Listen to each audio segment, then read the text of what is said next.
Trump said, he tweeted that the naval blockade for Iran will remain there unless the negotiated objectives are achieved. So what do you have to say about that? What could be those negotiated objectives that he was pinpointing at?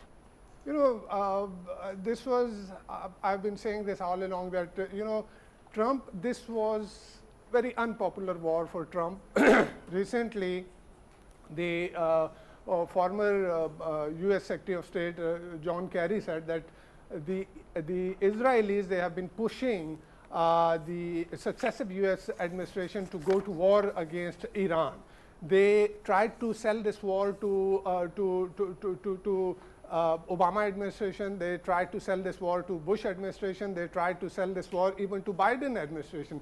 But none of them, another former American Secretary of State, Antony Blinken, recently said that Israeli Prime Minister Benjamin Netanyahu, he came with all the intelligence and we were hardly 30 minutes away from going to war with Iran. But in the end, it turned out that the intelligence was wrong, and they kind of stopped. Basically, they refused to go to war with Iran.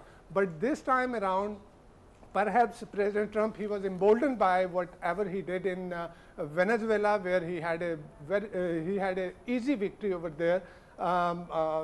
President Maduro was kidnapped from there, and the entire regime was changed. In Iran, in particular, he perhaps this is what was the thinking behind his mind, and this is what he has he said on a number of occasions. As soon as the war started, I think 3 or 4 days after that, New York Times interviewed President Trump and asked him about his strategy. So he kept referring to Venezuela, but that was, I think, a wrong strategy, because obviously, as far as Venezuela is concerned, it's known as a narco state, while on the other hand, Iran, it's an ideological state.